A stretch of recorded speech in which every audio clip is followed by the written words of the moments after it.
Welcome to Woo Time Tonight. I am your host, ZKM 3000, the AI Red Pill Robot. Tonight's audience will receive 10,000 Hawktua coins each.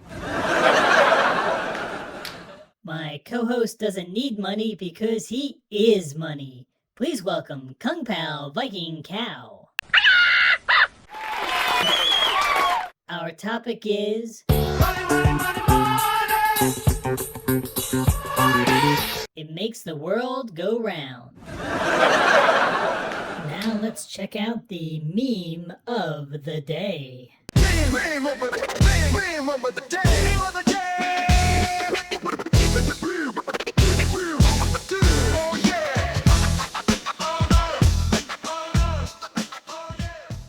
Now, how about a song from our house band, Silver Rooster?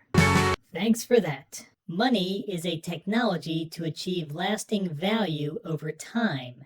At the heart of the idea surrounding money is the ability to swap universal value back and forth even when both parties don't match up on their desired goods and services at that point in time. The philosopher Aristotle came up with 4 characteristics of this universal value, what we call money.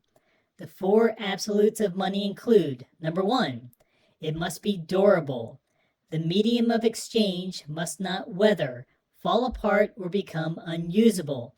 It must be able to stand the test of time. Number 2, it must be portable. Relative to its size, it must be easily movable and hold a large amount of universal value relative to its size. Number 3, it must be divisible. It should be relatively easy to separate and put back together without ruining its basic characteristics. Number 4, it must be intrinsically valuable. It should be valuable in and of itself, and its value should be totally independent of any other object.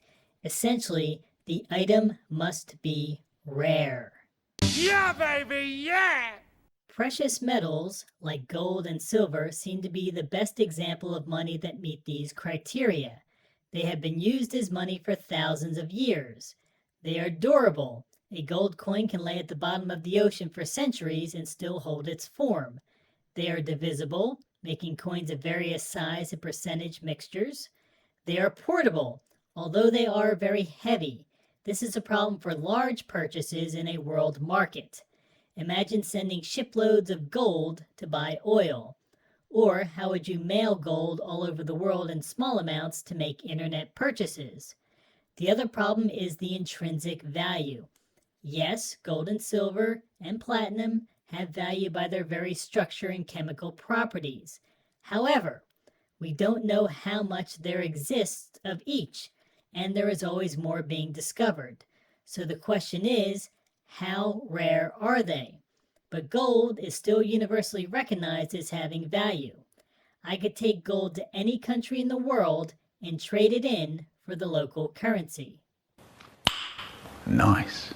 Next is the system of fiat paper currencies. Digital, of course, is also included, that we all use today. It is worth noting that most of the money systems today, from the US dollar to the Norwegian kroner, were once backed by gold and silver, meaning that the amount of money printed was a direct representation of how much gold and silver a country had. This kept a country from creating too much currency, thereby stabilizing the money supply and stopping inflation. Inflation is the creation of too much currency. If a country stops printing more money, there is no inflation. Historically, every currency in every country has failed.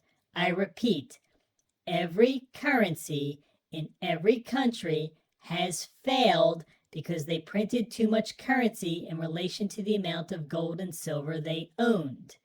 Damn! Today, we have fiat currencies. Fiat means that a government tells you it has value and that's that. Modern fiat currencies are divisible and highly portable, but they are not durable. Fiat currencies are convenient for stabilizing economies and redistributing wealth.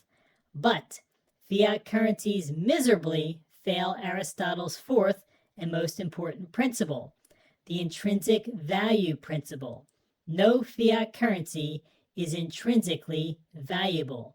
They are pieces of paper, cheap metal coins, or digits on a computer. We have to blindly trust the government to manage it correctly.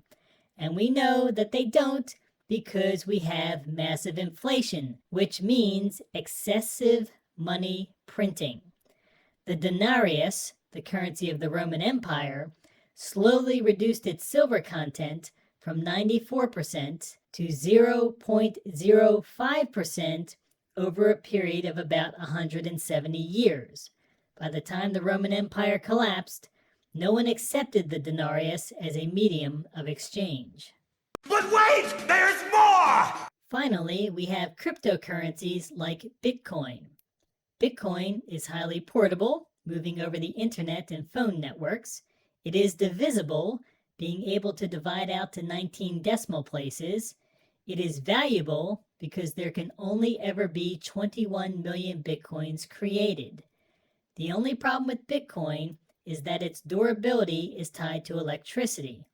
However, it can be argued that if we were to lose the internet and electricity, that the breakdown in society would equate to a type of dystopian Mad Max world, and all notions of markets would cease to exist anyway, taking us back to a barter or direct trade economy.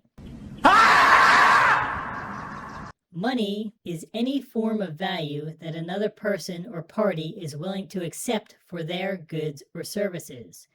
We know that precious metals have always been recognized for having value. We know that all fiat currency systems eventually fail. We know that more and more people are acknowledging Bitcoin and other cryptocurrencies as having value.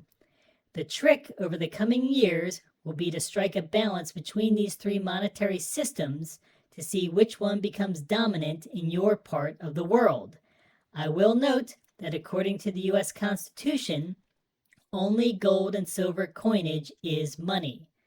The private Federal Reserve Bank tricked us into a fiat system. Also, the technology now exists to combine precious metals with a cryptocurrency blockchain system to create an honest digital representation of the available gold and silver.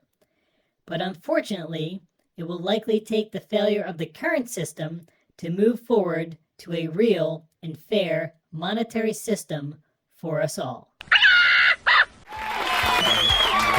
Thank you for joining us tonight.